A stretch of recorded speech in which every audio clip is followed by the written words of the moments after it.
Supreme court के फैसले से सीएम त्रिवेंद्र रावत के विरोधियों को लगा झटका। सीएम के खिलाफ सीबीआई जांच को किया स्थगित। भाजपा ने किया फैसले का स्वागत।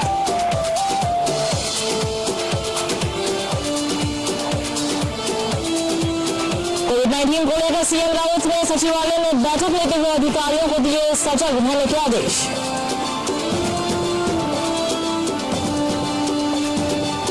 कांग्रेस के प्रदेश प्रभारी के कार्यक्रम में उड़ी कोरोना की गाइडलाइन की धज्जियां। अति उत्साह में भूल गए कोरोना की गाइडलाइन।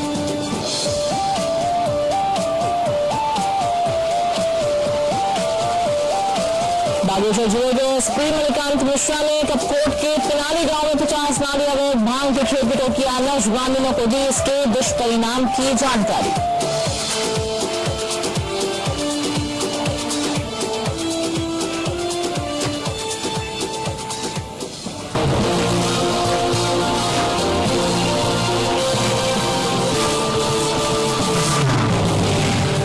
नमस्कार, देखिए उत्तराखंड न्यूज और मैं हूं आपके साथ दिशा बिस्ट। अब खबरों की शुरुआत करते हैं। भाजपा ने सुप्रीम कोर्ट में मुख्यमंत्री त्रिवेंद्र सिंह रावत के खिलाफ सीबीआई जांच के आदेश को स्थगित किए जाने पर स्वागत करते हुए कहा कि ये आदेश बहुत महत्वपूर्ण है और मुख्यमंत्री को बदनाम करने और सरकार को अस्थिर करने की कोशिश करने वालों को तगड़ा झटका लगा है।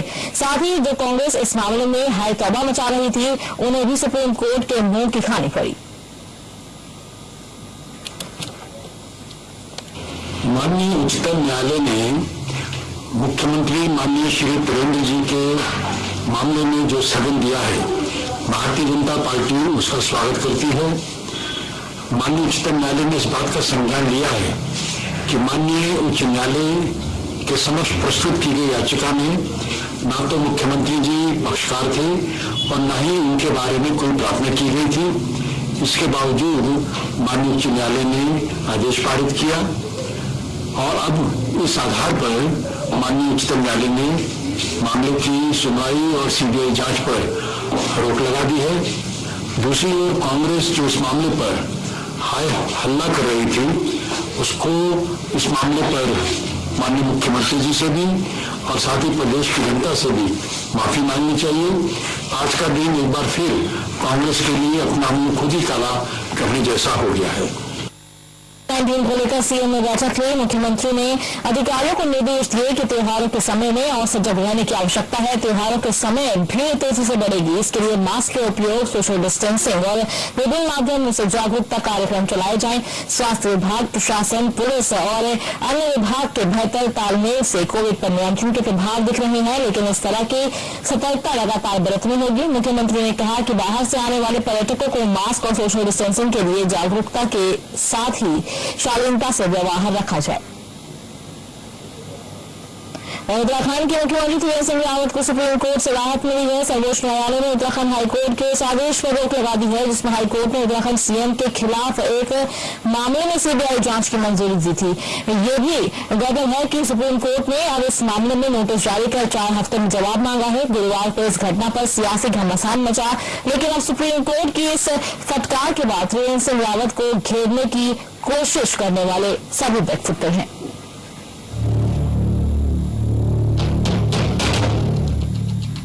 त्रिवेंद्र सरकार की यही कार्यशैली कुछ लोगों को नागवार गुजरी है, जो इससे प्रभावित हुए। उन्होंने किसी न किसी तरह से त्रिवेंद्र सिंह को व्यक्तिगत तौर पर निशाना बनाने की कोशिश की है। देखा गया है कि जब से उत्तराखंड बना है, ऐसे लोग लगातार हर चुनी हुई सत्ता को अस्थिर करने की कोशिश करते रहे हैं और अपने हितों को साधने के लिए उन्होंने हर तिकड़म अपनाई है। हाल ही में ऐसा ही कुछ प्रकरण अब भी देखने में आया है, क्योंकि सभी ने अपने अपने हिसाब से हाईकोर्ट के आदेशों की व्याख्या की और सही तथ्यों पर बात न कर सीधे टारगेट करने की कोशिश की। देखिए, इसमें बहुत लीगल क्वेश्चन भी आ रहा है।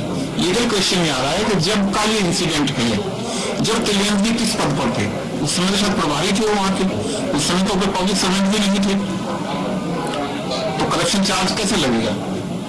अगर उसमें लोक सेवक थे ही नहीं, एक पदाधिकारी थे संगठन में, तो वो कोई और इश्यू उसमें कनेक्टेड होंगे, तो उसमें शायद उन्होंने इसको कनेक्ट कर दिया।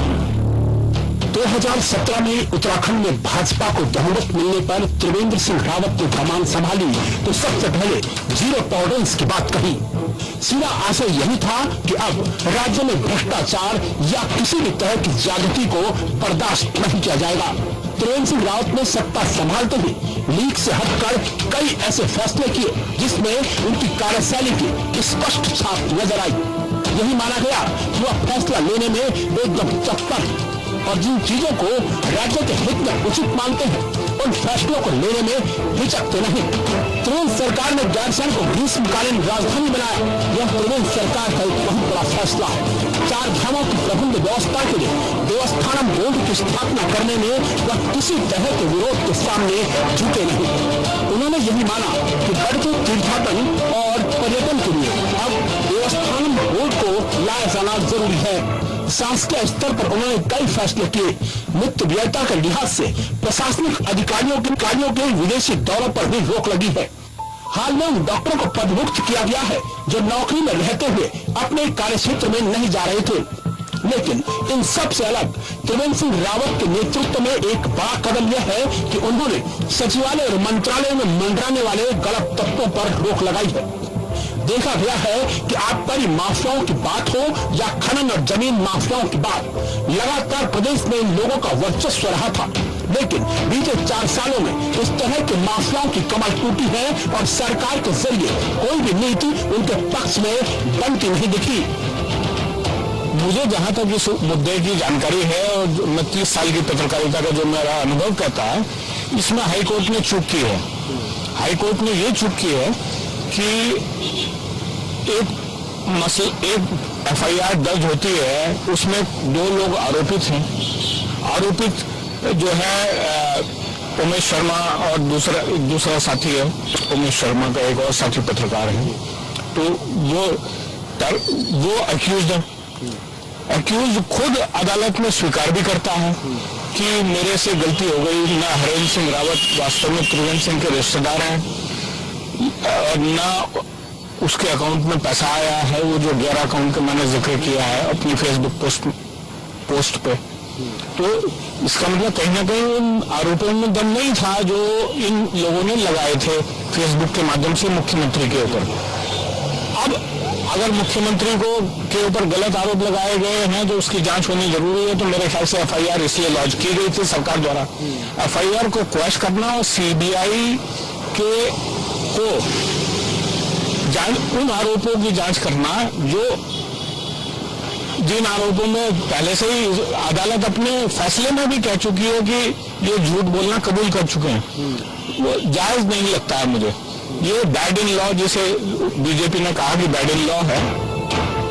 जीरो टॉलरेंस में सत्ता को साफ सुथरा रखने की कवायद में त्रिवेंद्र सिंह रावत ने सबसे पहले ऐसे पहलुओं को प्राथमिकता में रखा। गौरतलब है कि इस दौरान त्रिवेंद्र सिंह रावत के शासन में बड़ा या छोटा घोटाला सामने नहीं आया। देखिए, निश्चित रूप में ये जो पिछले 20 वर्षों में हमने जो देखा है, हर तरह के लोगों ने इस प्रदेश में आने का वो है। कुछ लोग तात्कालिक जो है अपने आप को छाने लाने का सामने की वजह से ऐसी हरकत कर देते हैं सरकारों पे। लेकिन सरकारों की जिम्मेदारी इसलिए बढ़ जाती है कि वो सरकार के कुछ नेता, जनप्रतिनिधि या सरकारों के कुछ ब्यूरोक्रेट उन लोगों को जो संरक्षण देते हैं। तो जाहिर सी बात है कि कोई भी आदमी हो, अगर मुझे कोई ढील मिलेगी तो मैं आगे बढ़ के उन चीजों को जो है नेगेटिविटी की तरफ ले जाऊंगा और दुष्प्रचार। तो स्वाभाविक बिल्कुल ये चीजें होनी चाहिए कि जब तक इन चीजों को अगर आप अंकुश नहीं लगाएंगे तो ट्रांसपेरेंसी नहीं आ पाएगी। ये चीजें बढ़ेगा, उसका कंपटीशन हमें बंद करना पड़ेगा और राजनीतिक रूप से अपनी सरकारें काम करें, ब्यूरोक्रेसी अपना काम करें। लेकिन जो इस तरह के जो एलिमेंट्स कोई भी हो, उन पर अंकुश भी लगना जरूरी है। ये माननीय मुख्यमंत्री जी को एक उनकी छवि धूमिल करने की कोशिश की गई है, किंतु माननीय कोर्ट का डिसीजन है, कोर्ट का आदेश है और सर्वोपरि है। कोर्ट का सम्मान करना हम सबका दायित्व बनता है। किंतु जो लोग हैं, जो कुछ लोग हैं जो इस तरह का कुल मिलाकर के उनको कलंकित करने का कोशिश कर रहे हैं, वो अब सामने आने वाले हैं, सामने आ जाएंगे। दूध का दूध और पानी का पानी हो जाएगा। वहीं शायद इसलिए सुप्रीम कोर्ट ने भी तत्काल प्रभाव से चौंकाने वाला निर्णय बताते हुए हाईकोर्ट के फैसले पर रोक लगा दी है और साथ ही उस पर जवाब दाखिल करने को भी कहा है।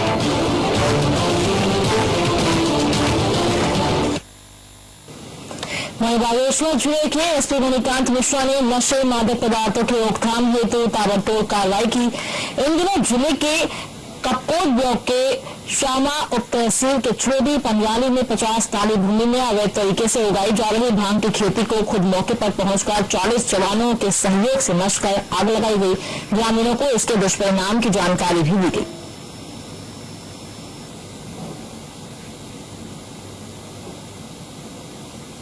कुछ दिनों से ऐसी सूचना आ रही थी कि कपकोट थाना क्षेत्र के कुछ क्षेत्रों में धान की बृहद स्तर पर खेती की जाती है। यह सूचना कल कंफर्म हो गई जब वहां से फोटो और वीडियो मेरे पास आए। ये कंफर्म हो गई क्योंकि वो रोड से करीब 5 किलोमीटर अंदर गांव था, तो इसलिए इसकी सूचना कम आती थी। लेकिन जब वीडियो और फोटो के द्वारा कंफर्म हो गई तो मैं स्वयं इस गाँव में जाने का निर्णय लिया और आज लगभग 40 पुलिस वालों की फोर्स के साथ मैंने उस गाँव में गया और वहाँ लगभग 35 से 40 नाली धान एक जगह पर लगी हुई थी, उसको काटा गया और उसे टिहरी बांध प्रभावित रेलाकोट के ग्रामीणों और विस्थापन की मांग को लेकर पिछले 14 दिनों से डोबरा चांठी पुल के समीप धरने पर बैठे हैं। ग्रामीणों ने शासन प्रशासन से जल्द समस्या का निराकरण करने की मांग की। ग्राम प्रधान आशीष डंगवाल ने कहा कि टिहरी बांध की झील बनने के बाद से ग्रामीणों के आवासीय भवनों में दरारें आ गई है। ग्रामीणों को मजबूर क्षतिग्रस्त भवनों में रहना पड़ रहा है।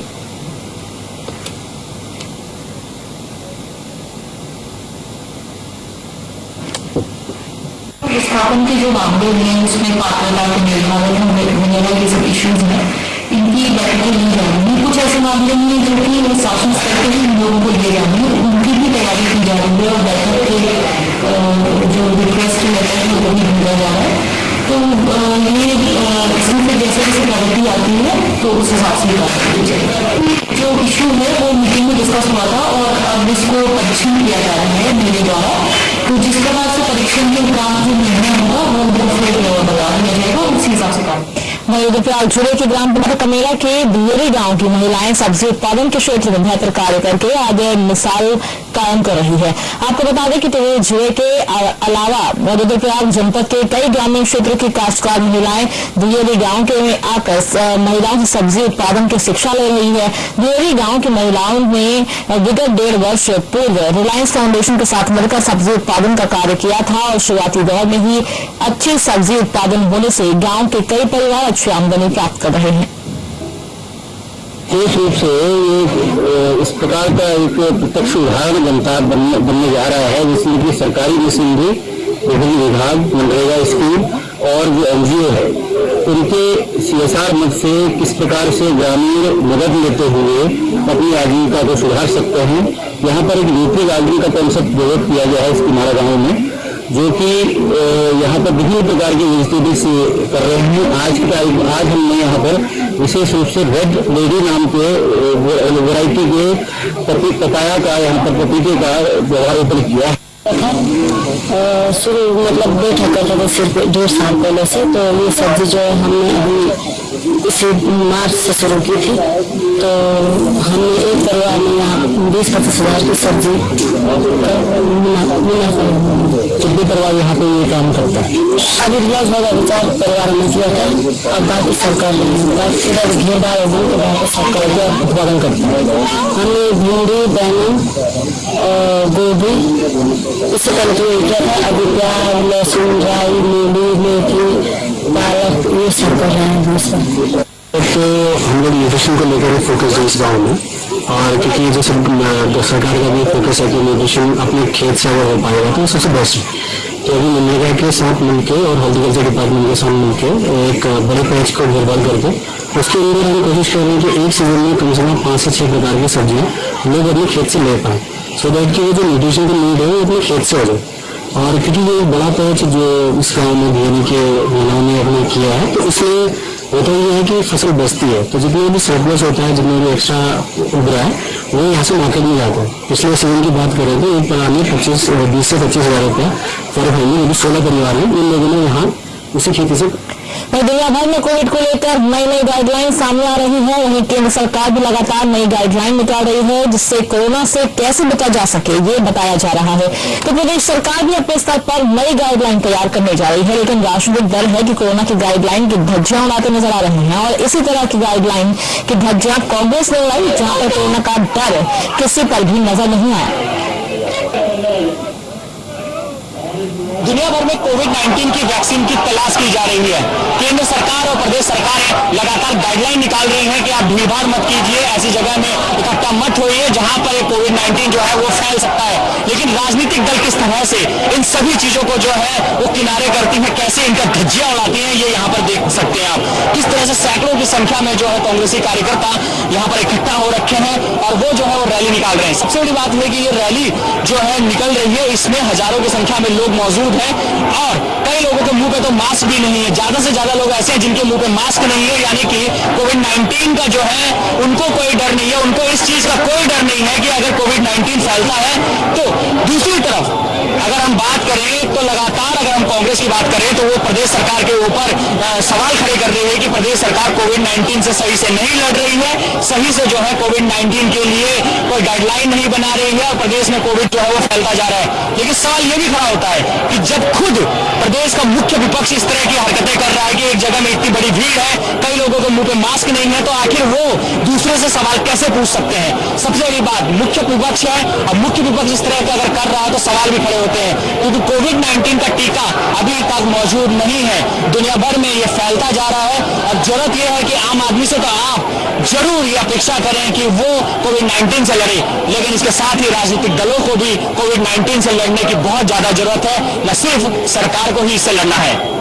मेरे सहयोगी नरेंद्र किमोली के साथ योगी सिमवाल, देहरादून। उत्तराखंड वन विभाग में जारी शासनादेश के अनुपालन में ऋषिकेश यमकेश प्रखंड बैराज चेक पोस्ट पर Rajaji tiger reserve check post पर अब वाहन शुल्क में बढ़ोतरी करती है। पहले स्थानीय लोगों को छूट मिली हुई थी, स्थानीय लोगों से किसी भी तरह का कोई शुल्क नहीं लिया जाता था, लेकिन शासनादेश की आड़ में वन विभाग के कर्मचारी राम झूला, लक्ष्मण झूला, यमकेश्वर प्रखंड में रहने वाले लोगों से प्रवेश शुल्क वसूल रहे हैं, जिसको लेकर स्थानीय लोगों में काफी गुस्सा है। नगर पंचायत अध्यक्ष सर्वाश्रम माधव अग्रवाल ने कहा कि वन विभाग के रेंजर ब्रिज बिहारी शर्मा ने बताया कि स्थानीय लोगों से कोई भी शुल्क नहीं वसूला जाएगा।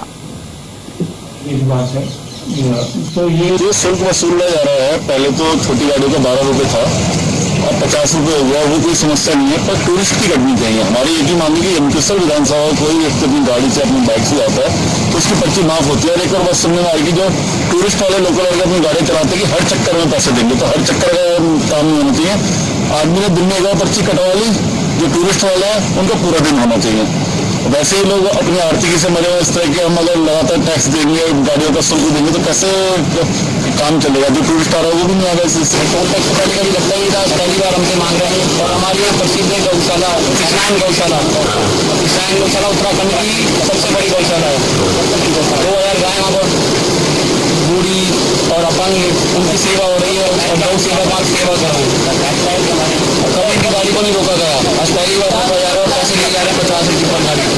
टैक्स लेने की बात है तो ये हमारे यहाँ अभी डायरेक्टर साहब ने एक आदेश दिया है, शासनादेश कि यहाँ पर जो पार्किंग को वहाँ जाते हैं उसमें नहीं होता, तो ये बहुत तरह से लिया रहा है। अभी इसकी दरें बढ़ाई गई है। हालांकि पूरे उत्तराखंड में ये दरें 2018 में होगी, लेकिन यहाँ कभी जो भी नई बात होगी वो अभी डायरेक्टर साहब ने यहाँ बनाई है और उसका आदेश हमें वहीं पर उसको लिखा हुआ है पर उसका नंबर लिखा है 30 आदेश से मिल रहा है।